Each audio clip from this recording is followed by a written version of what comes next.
नमस्कार मंडळी, मी प्रियांका पुन्हा एकदा तुम्हा सगळ्यांचं आपल्या चॅनलवर अगदी मनापासून स्वागत करते आहे। कसे आहात? मजेत असाल, तब्येत ठणठणीत असेल अशी मी आशा करते।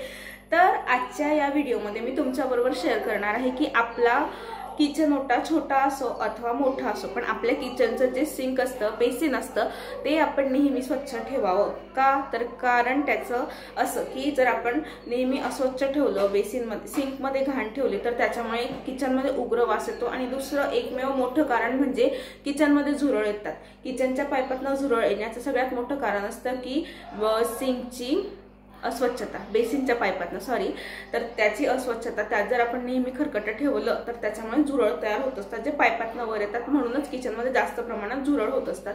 त्याच्यानंतर ब्लॉक होतो, आपला जो पाईप आहे सिंकचा तो ब्लॉक होऊन जातो, तर तेच की आपण स्वच्छता ठेवत नाही त्याच्यामुळे। तर आजच्या व्हिडिओमध्ये मी तुम्हाला सांगणार आहे की आपण आपल्या सिंकची कशी काळजी घेतली पाहिजे। हेच सिंक नाही तर आपला जे घरामध्ये दुसरे सिंक असतात त्याची सुद्धा आपण कशी काळजी घेतली पाहिजे हे मी आज तुमच्या बरोबर शेअर करणार आहे। तर व्हिडिओमध्ये पुढे जाण्याआधी जर तुम्ही चॅनलवर पहिल्यांदा माझा व्हिडिओ पाहत असाल तर आठवणीने चॅनल सबस्क्राइब करा आणि व्हिडिओ शेवटपर्यंत बघा, तुम्हाला नक्की आवडेल। आणि जर व्हिडिओ आवडला तर व्हिडिओला लाईक, कमेंट, शेअर नक्की करा। तर चला आपण व्हिडिओकडे वळूया। सिंक आहे माझ्या किचनचं, तर हे जे आहे ते त्याचं वरचा कागद आहे जो निघत नाही आहे। मी खूप प्रयत्न केले, जास्त गरम पाणी मी नाही टाकू शकत। याआधी सांगितलं की हे घर नवीन होतं, पहिल्यांदाच बिल्डरने आम्हाला रेंटने दिलेलं आहे, आम्ही पहिले इथे राहायला येणारे आहोत, त्याच्यामुळे हे कोरं कोरं होतं तर ते निघत नाही आहे। मी बऱ्यापैकी काढलेलं आहे सगळ्या प्रयत्नांनी, थोडं थोडं ते निघतंय आता जसं जसं पाणी लागतं, त्यामुळे ते इग्नोर करा तुम्ही। आता जर किचनमध्ये आपण नेहमीच असे खरकटे भांडे ठेवत गेलो आणि सकाळचे भांडे आपण दुपारी 3-4 वाजेपर्यंत राहू दिलं तर त्याच्यामुळे उग्र वास पण येतो किचनचा, बेसिनचा पण, आणि ऑब्व्हियसली त्याच्यामध्ये झुरळ सुद्धा येत असतात। त्याच्यामुळे शक्यतोवर काळजी घ्यायची की सगळं भांडे जेव्हाच्या तेव्हा घासायचे। सकाळचे नाश्त्याचे भांडे सकाळी उरका, दुपारी स्वयंपाकाचे जेवणाचे भांडे दुपारी उरका, आणि त्याच्यानंतर आपले जे काही संध्याकाळचे निघणारे भांडे असतात ते सुद्धा तुम्ही उरकून घ्यायचे।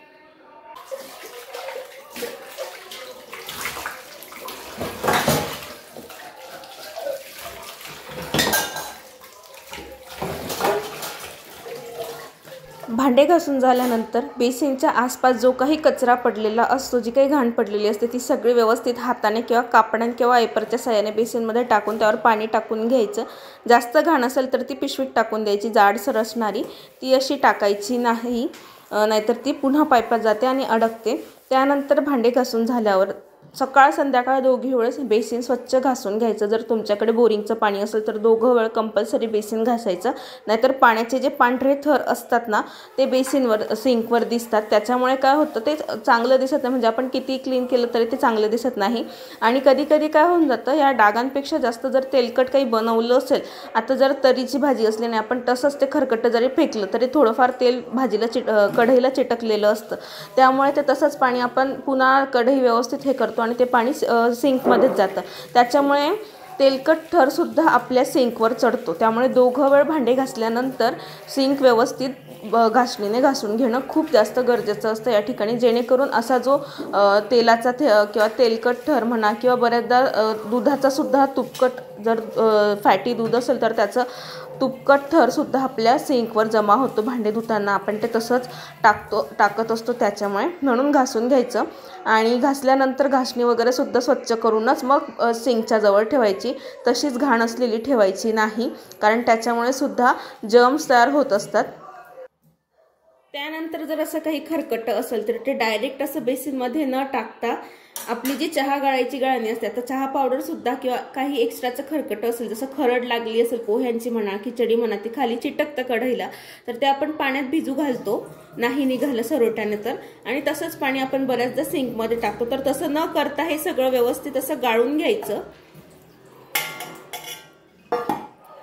हे सगळं गाळून घेतल्यानंतर पाणी वेगळं करायचं आणि हा जो कचरा आहे तो आपण जी पिशवी म्हणा किंवा डस्टबिन म्हणा किचनमध्ये ठेवतो त्यामध्ये टाकायचं, म्हणजे जेणेकरून आपला जो सिंक आहे त्याच्या पाईपमध्ये एक्स्ट्राचा कचरा जाणार नाही। एवढी काळजी आपण इथे घ्यायची। त्यानंतर किचनमध्ये जर उग्रवास कमी करण्यासाठी, सिंकचा उग्रवास कमी करण्यासाठी आणि झुरळ होत असतील तर त्याच्यासाठी तुम्ही अशी एखादी डांबर गोळी ठेवू शकतात, याच्यामुळे झुरळ येत नाही। आता ही जाळी अशी बसते, जर ती गोल चाळणीसारखी जाळी असली तर त्याच्या खाली डांबर गोळी आरामात बसते, तर याच्यावर जरी आपण डांबर गोळी ठेवली तरी चालतं, काही हरकत नाही। फक्त हात स्वच्छ धुवून घ्यायचे, भांडे धुताना काढून घ्यायची आणि ती सुद्धा स्वच्छ करून ठेवायची। तेवढं एक काम करायचं असतं आपल्याला, फक्त डांबर गोळी ठेवायची। बेसिनची अजून एक काळजी आपण अशी घेऊ शकतो की असा जर आपल्याकडे लिंबू असतो, खाण्यात आपण लिंबू वापरतो, त्याच्यानंतर त्यातला रस काढून घेतला की लिंबूची अशी साल राहते फक्त, तर ती व्यवस्थित बेसिनमध्ये अशी चोळून घ्यायची। त्याच्यामुळे ना बेसिनला छान चकाकी पण येते आपल्या सिंकला आणि त्यातला उग्रवास जो आहे तो नाहीसा होत असतो। त्यामुळे संपूर्ण बेसिनमध्ये व्यवस्थित असं ते फिरवून घ्यायचं। आता स्टीलचं असतं हे, तर त्याच्यामुळे, आता तांब्याचं असतं तर अजून छान चमकलं असतं, पण स्टीलचं असलं तरी व्यवस्थित हे छान चमकतं आणि उग्रवास सुद्धा निघून जात असतो।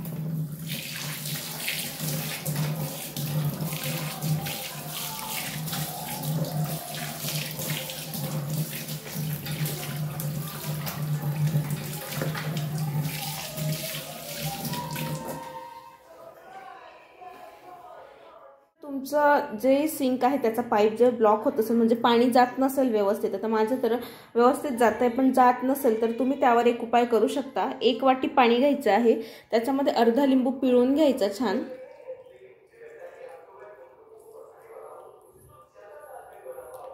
लिंबू पिळून घेतल्यानंतर त्याच्यामध्ये आपल्याला टाकायचं आहे सोडा, खाण्याचा सोडा आहे, बेकिंग सोडा।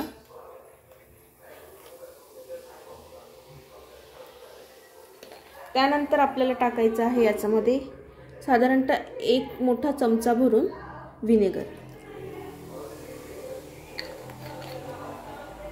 हे सगळं साहित्य व्यवस्थित एकत्रित करून घ्यायचं।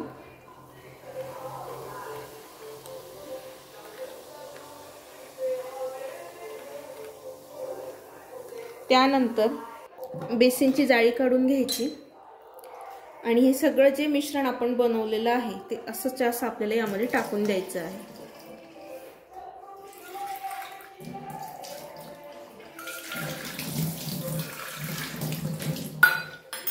आणि जाळी लावून द्यायची। याच्यामुळे जर काही घाण साचलेली असेल तर ती त्या मिश्रणाच्या साहाय्याने पाईपातली चिकटलेली घाण निघून जाते आणि त्यामुळे जर पाणी याच्यामध्ये थांबून राहत असेल, या पद्धतीने जे पाणी काही आपलं थांबून राहत असेल ना,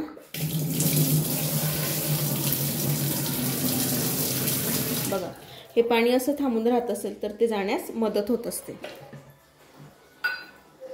तर बघा किती छान चकाकी आलेली आहे बेसिनला। आणि अजून एक गोष्ट इथे की कधीच बेसिनमध्ये, सिंकमध्ये गरम पाणी टाकायचं नाही। काही उकळलं, समजा आपण पास्ता बनवून देतो मुलांना आणि तो उकळल्यानंतर ते जे गरम पाणी असतं तर ते तसं बेसिनमध्ये नाही टाकायचं, नाहीतर पाईप त्याचा फुटतो, पाईप डॅमेज होतो आणि बेसिनला पण गरम पाण्याचे डाग पडतात लवकर। म्हणून एवढी काळजी करायची की कधीच गरम पाणी नाही टाकायचं, बाजूला ठेवायचं ओट्यावर, थंड होऊ द्यायचं, त्याच्यानंतरच ते पाणी इथे टाकायचं आहे, जर तुमच्याकडे दुसरीकडे फेकायला जागा नसेल तर। एवढी काळजी घ्यायची आहे।